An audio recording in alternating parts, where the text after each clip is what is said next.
Suudi Arabistan'dan herkese selamlar dostlar. Umarım iyisinizdir, keyfiniz ve sağlığınız yerindedir. Şu an başkent Riyad'dayım. Bildiğimiz üzere Riyad görkemli yaşamıyla, gökdelenleriyle, buradaki zengin hayatıyla ön plana çıkan, yakın zamanda futbol müsabakaları, Cristiano Ronaldo ve birçok dünya yıldızının buraya gelmesiyle spor müsabakalarıyla da ön plana çıktı. Belli başlı organizasyonlarla da ön plana çıktı. Görkemli ve zengin yaşamın olduğu bir yer burası. Ama bir de şöyle bir yanı var. Burada yaşayan bir sürü göçmen var arkadaşlar. Şu an arkamızda da birkaç tane abi görüyoruz. Buraya insanlar dünyanın birçok yerinden gelip ekmek kavgasına düşüyorlar, çalışıyorlar, paralarını kazanıyorlar ve bir göçmen işçi nüfusu oluşturuyorlar. İstedik ki o göçmen nüfusu Riyad'da nerede yaşıyor? Bir mahalle bulalım, oraya gidelim, gezelim, insanlarla tanışalım, yaşadıkları yeri, muhiti gösterelim. Bir önceki videodan tanıştığımız bir arkadaşım var yanımda. Onunla da tanıştıracağım sizi tekrardan. Geldik bodoslama, girdik mahalleye. Kameranın kayıt tuşuna da böyle bir ara sokakta bastık.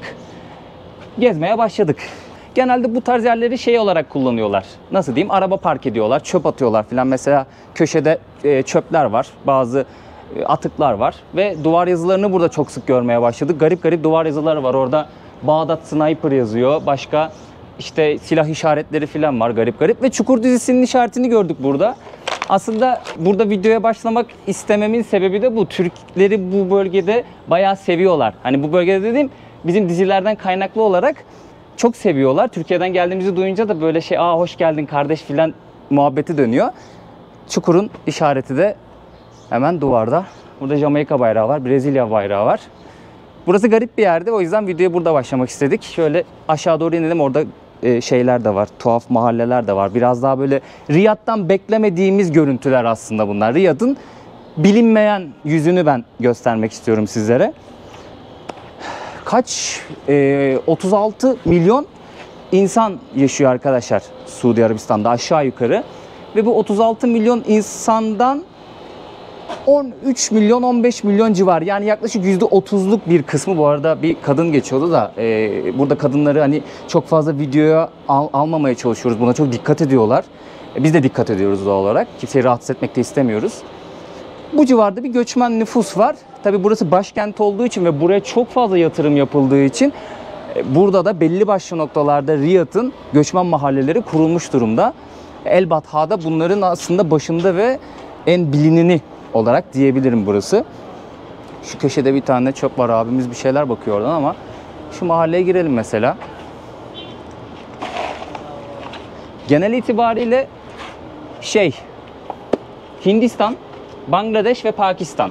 Bu üç ülkeden gelip insanlar çalışıyor ve şöyle göstereceğim, bir yandan da arkadaşımı da tanıştırmak istiyorum sizlerle. Bu tarz böyle arabalar görebiliyorsunuz. Yani biraz daha böyle eski püskü, kirli. Sen de dikkat etmişsindir kanka. Ben kirli değilim tabii bu arada. Erçin'i tanıyorsunuz bir önceki videodan. Kendisi eşiyle birlikte Riyad'da yaşıyor. Kaç senedir burada yaşıyordunuz? 2 yıl olmak üzere tam şu an. 2 yıl olmak üzere. Alıştınız buradaki yaşam. Alıştık yani. Elbata kısmına değil de biraz daha Kuzey Riyad kısmına hani alıştık. Ben buraya gelmek istediğimi söyleyince bir şok oldunuz. Çünkü gerçekten burada dediğin gibi hani çok şatafatlı bir hayat da var. Evet. Hani onları da hani gördük, şey yaptık.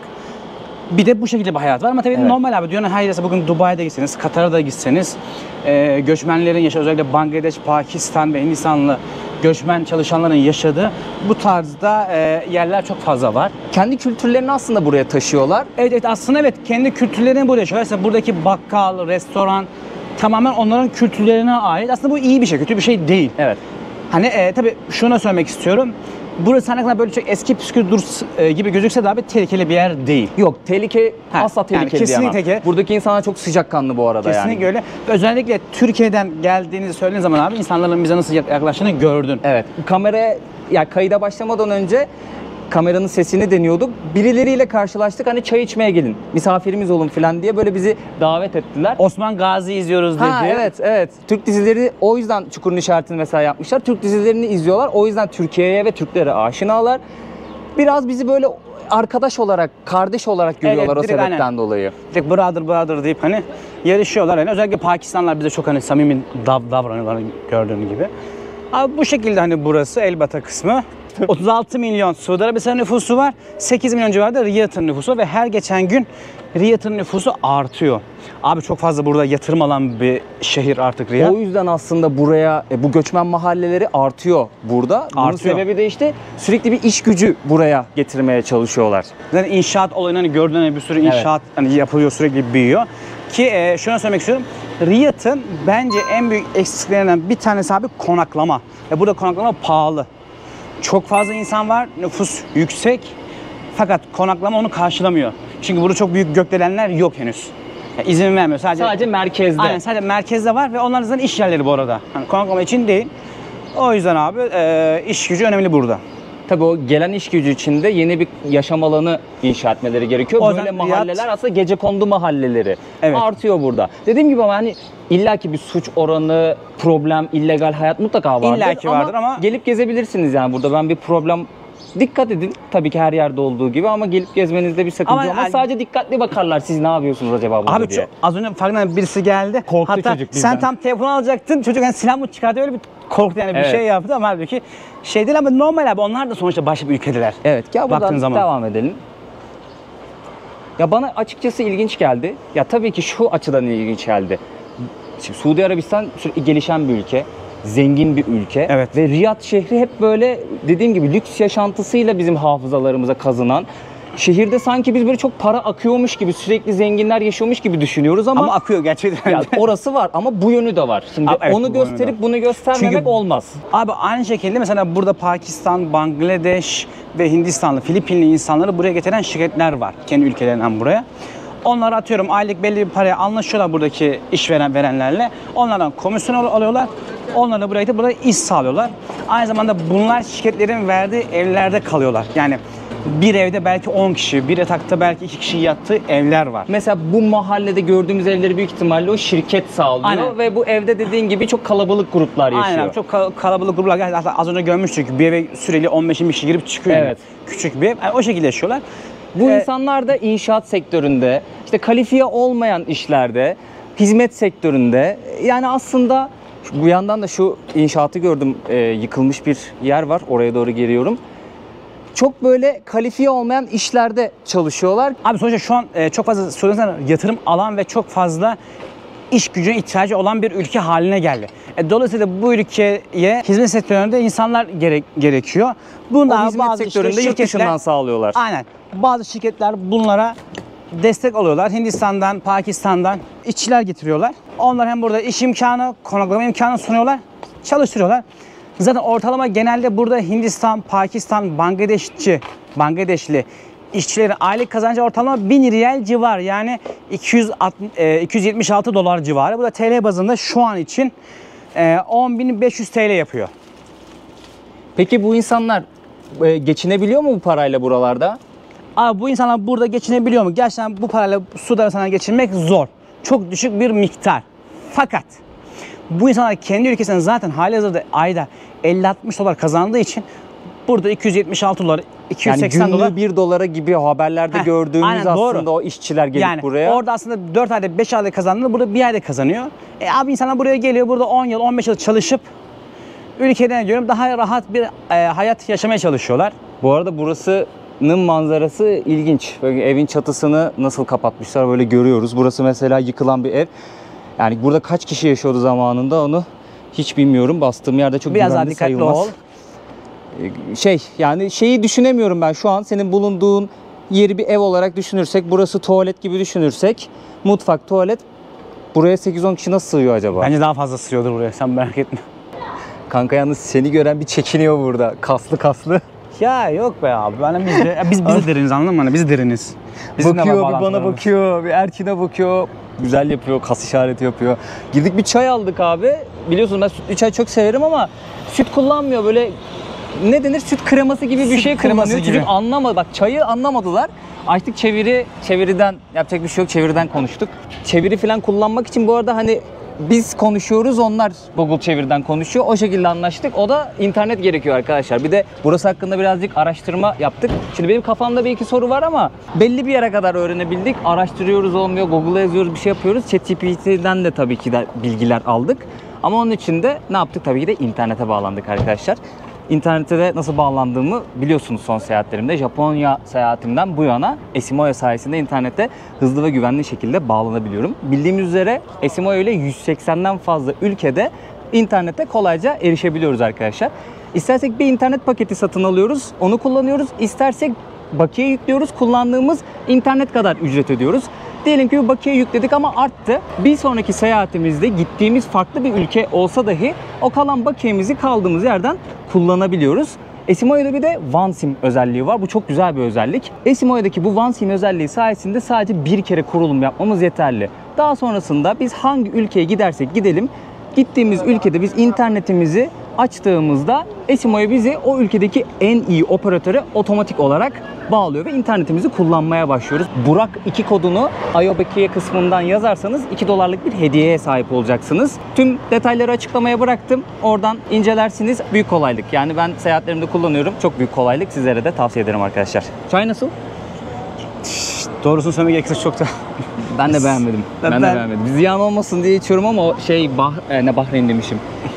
Dubai'deki o arka mahallelerde Hintli abilerimizin yaptığı Ya sütlü bunlar çay belki müthişti hazır bu arada. kullanılan her Bu şeyi. hazır kullanıyor. O Evet. yüzden ama yani yine de Türk çayını tercih ederim kat kat. Evet.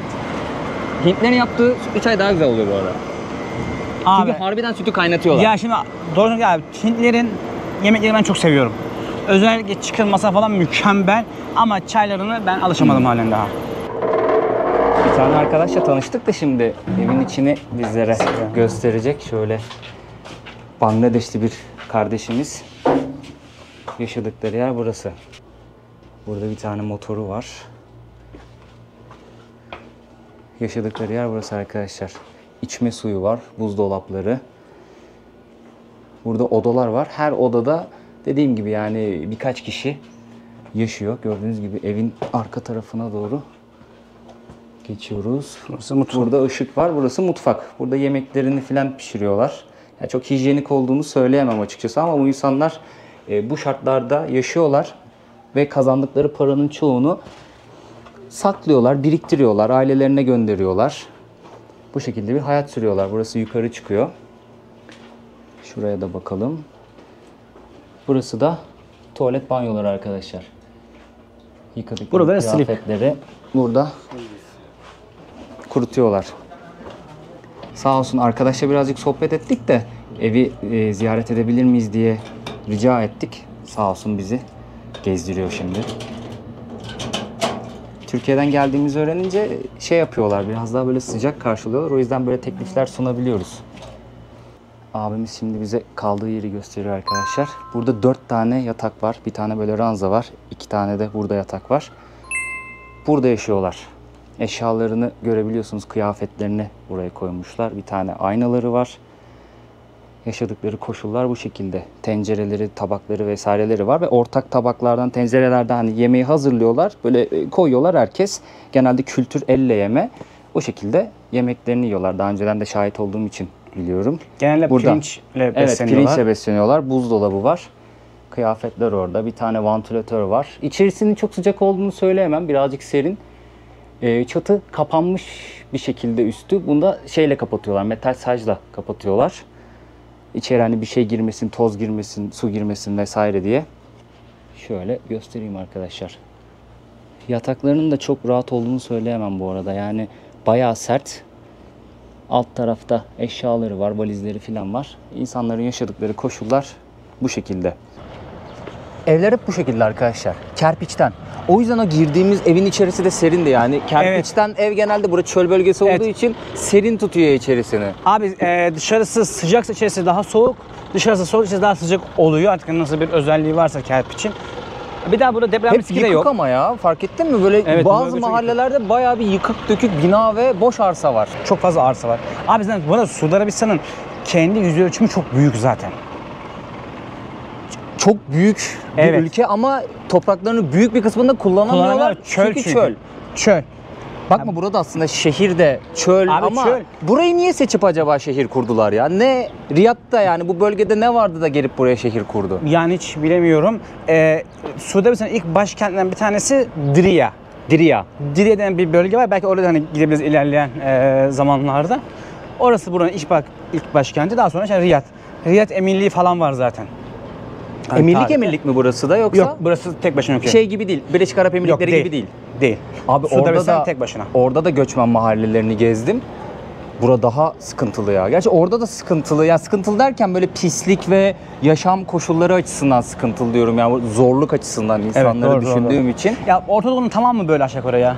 Hani Katar'da da, Bahreyn'de de aşağı yukarı benzer manzaralar var. Hep o ülke ya Körfez ülkelerinde hep dışarıdan gelen iş gücü. Aslında bu insanlar bu ülkeleri kalkındırıyor. Hizmet sektöründe tamamıyla hani abi dışarıdan gelen hani göçmenler var. Bunların büyük bir çoğunluğu işte Hindistan, Bangladeş, Pakistan, Filipin'den oluşuyor. Bu insanların yükselttiği ülkelerde dolaşıyoruz evet, aslında evet, şu evet. an. Yani tamamıyla hani işçi sınıfı bu arkadaşlarımızın oluşuyor. Ama tabii son zamanlarda... Selamünaleyküm. Fark ettin mi? Çok şeye bakıyorlar yani hani hem yabancıyız, şortla dolaşıyoruz. Bu arada şortla dolaşan bizden başka kimse yok. Ya aslında bunun sebebi Yerel kıyafetlerini giyiyor insanlar. Ve çöl bölgesi olduğu için hep o entari, uzun entari giyiyor. Burada çok serin tutuyormuş o entariler. Selamünaleyküm bro. Selamünaleyküm. Öpücük olayı da var. Erkeklerin birbirine öpücük atması selamlaşma olarak. Evet evet, yani onların kendi kültürlerinden. Ve el ele tutuşuyorlar. Evet, el ele tutma kültürü. İlk başta bana biraz tuhaf gelmişti de sonra baktım evet bunların kültürü bu zaten. Burada yaşam akşam böyle hava kararmaya başladıktan sonra. Abi gündüz görüyorsun 45-50 derece altına sıcak düşmüyor özellikle bu aylarda hani. Selamünaleyküm. How are you? My parent, Ah, brother. You from Bangladesh? Bangladesh, Nah, I know. We are from Turkey. From Türkiye. America, Türkiye. Turkey, Türkiye. Yeah, Turkey. Amerika dedi. No, no. Amerika. Türkiye. Turkey. Selamünaleyküm. I'm good. How are you? Gel elini sıkayım abi. Mia Mia. Where from? Pakistan. Pakistan. Ah, I know Pakistan. you, Turkey. Türkiye. Yes, Pakistan and Turkey is brothers. Thank you. Şükran. Selamünaleyküm. Eyvallah dayı. Abi şeyden tanıdım. Dişlerde kırmızılık vardı fark ettin Evet mi? onların kullandığı... Bangladeşliler Aynen. çok kullanıyor onu o yüzden fark ettim. Selamünaleyküm. Alaikum salam. How are you? Pakistan. Pakistan. We are from Türkiye. Mashallah, mashallah. Maşallah abi. Akhuya, same. Same. Mia Mia. Same. Mia Mia. Kral. Şükran.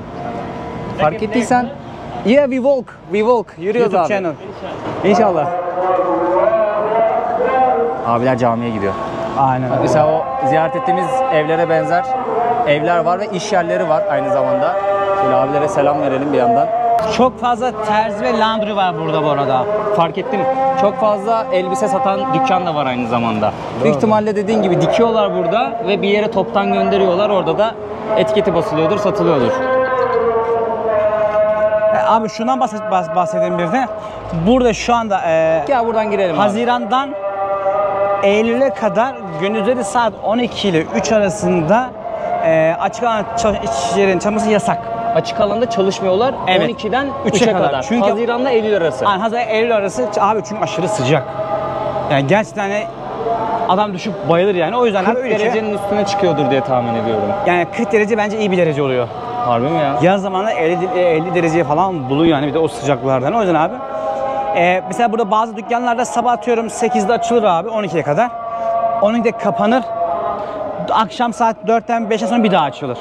Akşam 8, 9, 10, 11'e kadar uzar böyle O süreçler. öğlen sıcağında herkes dinlenmeye çekiliyor. Abi herkes dinlenme çekiliyor. Latinler de siesta. gibi aslında bir nevi yani. Evet. Ama çöl bölgesinde karşılaşmıştım hep bunun konuyla. Abi. Haklılar. Çok haklılar. Ya biz ilk buraya geldik eşine beraber 2 sene önce. Nasıl alıştınız bu sıcağa ya? Abi hiç sorma. İlk geldik yaklaşık olarak 2 ay boyunca bizim sürekli burnumuz kanadı sıcaktan. Ve sürekli dudaklarımız kanıyor. Dudaklarımız kuruyor. Ben sürekli abi cebimde taşıyorum stick. Nemlendirici sürüyorum. Yola devam ediyorum. Çünkü Riyad'da deniz yok. Riyad'da deniz olmadığı için de Riyad'da nem yok ve hava çok kuru. O yüzden de burada genelde evlerde klima yanında da hava temizliği oluyor. Abi çünkü uyutmuyor, hava rahatsız ediyor seni. Nemi de dengeliyor değil mi o? Nemi de dengeliyor hani. Şu gördükleriniz pencere arkadaşlar. Bu kadar küçük yapmalarının sebebi de yine iklimden kaynaklanıyor. Yani içeri güneş ışığı girip ısıtmasın diye. Öyle biliyorum ben. Bir de çöl bölgelerinde badgir dedikleri bir rüzgar kulesi oluyor. Çöl bölgesindeki evlerde oluyor. O da doğal havalandırma klima. Buradaki evlerde göremedim çünkü bunlarda doğal klima var. Normal klima Vallahi var. bir şey diyemeyeceğim. Tam O yüzden hani bilgim yok bu konu hakkında. İlk geldiğimde şeye baktım ya belki eski evlerde vardır o sistem diye ama Bak bunun pencereleri büyük mesela. Suudi Arabistan'ın diğer şehirlerinde yokuş, dağ, tepe, bayır var. Ama Riyad düz bir ova şeklinde. Abi deprem de yok. Adam o zaman en çabuk ev nasıl kurabiliriz? Onun Prefabrik derdinde. ev var mı peki burada? Var. Hızlı bir şekilde diktikleri. Aa, var. Biraz Prefabrik Amerikan evler var. tipi yerleşme var gibi burada yani gözlemlediğim kadarıyla. Evet, kesinlikle. Mahalleleşme o tarzda aslında. Riyad'da, yani özellikle Suudi Arabistan'ın genelinde Amerikan tarzı evler, Amerikan tarzı sokaklar, sokak lambaları, dizayn ve özellikle de bu Amerika'da şey çok var ya, drive tour. Ama arabadan inmeden yemeğini, Sipariş kahveni verebiliyorsun, sipariş veriyorsun. alıyorsun, evet. Burada o kültür korkunç derece yaygın. Hatta bu trafiğe de sebep oluyor. O Kimse yüzden- arabadan inmiyor. Abi arabadan inmiyorlar. Gözünü sevdiğim. Atıyorum 3 şeritli yol, 2 şeriti drive tour'a gireceğiz diye bekliyorlar. Buradan da yetkilileri de duyuruyorum. Lütfen bu işi çözün. Riyad Belediye Başkanımıza bunu söylemek istiyorum. Arkadaşlar lütfen. Yani inip kahvenizi elinize alırsanız 2 dakika alabiliriz ama arabada alırsanız belki 1 saat sıra bekliyorlar. Şaka yapıyorsun. Abi ineceksin, alacaksın, 2 dakikada çıkacaksın. Ya tabii bu çok güzel bir şey. Adamlar bir rahat adamlar, anladın mı? hani? Sıcaktan dolayı ya. Adamlar rahat. Böyle bir Bunu hizmet anlıyorum. gelmiş. Amerika'dakini anlamıyorum mesela. Heh. Amerika'daki Tembelliğinden ona alışmış. Abi hani burada buradaki abi- sıcak abi yani bu insan şu an bile mesela hava karardı diyelim ama hala Abi sıcak fark var etmiyor. burada. Ya abi bak evde klimayla Cami yaşıyorsun. galiba ya. Şöyle caminin avlusunu ibadet ediyor Çekelim. ama avlusunu gösterebiliriz. Kafana dikkat. Selamünaleyküm. Eyvallah. Buraya avlu. Abileriniz abdest alıyorlar. Allah kabul etsin. Burası da tuvaleti. Şöyle göstereyim. Bakın bu mahallede bile ücretsiz tuvalet var bu arada. Belli noktalara ücretsiz tuvaletler koymuşlar. Kullanabiliyorsunuz ama tabii hijyen konusu bayağı bir sıkıntı. Ha, çok Suudi pisti Arabistan'la ya. ilgili O şunu tuvalet için söylemek söylüyorum. İstiyorum yani çok fazla umum açık tuvalet var. Tabii bazılarında hijyen konusunda sıkıntı var. AVM'dekiler hariç ben kullanmalarını önermem. Evet, AVM'dekiler de çok temizdir. Gerçekten çünkü abi sürekli orada çalışan insanlar var. Tuvalete biri girip çıktığı zaman direkt abi oradaki çalışan Başka birisi arkadaşımız kullanmadan hemen temizliyor. temizliyor Tabii, tabii. orayı. Aynı yani üst üste temizlenen 2 kişi kullanmaz. Hemen orada gelir. Hatta atıyorum içeri girdiniz, içerisini beğenmediniz. Orada görevli arkadaş söylerseniz sizin için orayı direkt temizliyorlar. Hani. Ya şu çok ilginç geldi Evet, bana abi ya. onunla- Ya bu metalin herhalde paslanmasından dolayı böyle gözüküyor. Muhtemelen evet, metal o zaten. İçeriği serinletiyor klima. Baksana ama yani çok falso duruyor ya. Düşecek gibi. Bu arada her gelen göçmen de burada yaşamıyor ya da kötü koşullarda çok az paraya çalışıp yaşamıyor. Harbiden belki milyon dolar kazanan yatırımcılar, onlar da expat oluyor aslında, Evet, göçmen tabii. oluyor. Mesela şunu söyleyeyim. Tabii göçmen sayılmıyor ama yani, yani- yatırımcı. Yani ismi değişiyor yani biraz daha elitleşiyor sadece. Şöyle bir şeyler var mesela. Buradaki insanların kazancı 1000 riyal civarında ortalama. Şöyle bir kesim var mesela. Benim ders verdiğim İngiliz bir hanımefendi var mesela. Dedim ki Londra'dan kalktın, neden dedim Suudi Arabistan'a geldin. Yani Londra'da yaşıyorsun, işte çok güzel bir hayat falan vesaire. Dedi ki Erçin çok basit dedi. Ben de Londra'da maaşım %40'ını maaş veriyorum. Vergi. Vergi veriyorum. Maaşın %40'ını vergi veriyor. Ve Londra'dan pahalı konaklama vesaire. Ama burada yani yaklaşık olarak bir 15.000 pound civarı maaş alıyor. %0 vergi. Aynı zamanda yıllık 200.000 riyale yakında konaklama hakkı var. O da göçmen çalışan, bu O da göçmen çalışan. Bu da göçmen çalışan. Hani O da tabii expat, bu da expat. Yani evet, expat. Ama tabii beyaz yakalı çalışan. Buradaki arkadaşlar da biraz hani hizmet sektörüne de hani çalışıyorlar. Öyle de bir uçurum var. Suudi Arabistan'da maaş faktörü çok yüksek. Ve gerçekten eğer siz hani şöyle açıkça konuşayım. Eğer bir Amerikalıysanız ya da bir Avrupa'dan gelen bir insansanız maaşınız diğerlerine nazaran çarpı 2 çarpı 3 oluyor Bir otomatik. Hindistan'dan gelene, Pakistan'dan Tabii, gelene, çok büyük farklar var Filipin'den orada. gelene göre daha yüksek. Aynı sektörde bile aynı eğitim şartları almış iki insan arasında bile burada maaş Sırf farkları geldiği oluşuyor. ülke yüzünden. Evet, sırf geldiği ülke arasından maaşlarda bazı farklar yaşanıyor. Bunun sebebi belki şey olabilir mi ya? Hani buraya bir şirket aracılığıyla geliyor ya. Abi zaten aslında o var. İnsanlar aslında sanıyorum biraz da canlarını yıkan şey o şirketler. O aradaki şirketler çok fazla komisyon oluyor. Belki bu adamın maaşı 1000 riyal değil, 2000, 3000 riyal belki. Hani emin değilim tabii bu arada. Adam oradan daha fazla komisyon alıyor. Yani bunlar da onları etkiliyor. Bir de şu da var tabii aslında gerçek. Abi zaten bu insanların kendi ülkelerinde kazandığı aylık ortalama para 50 dolar, 100 dolar. Adamlar her türlü buraya geldiği zaman bunun zaten 2 katını, 3 katını kazanmış oluyorlar.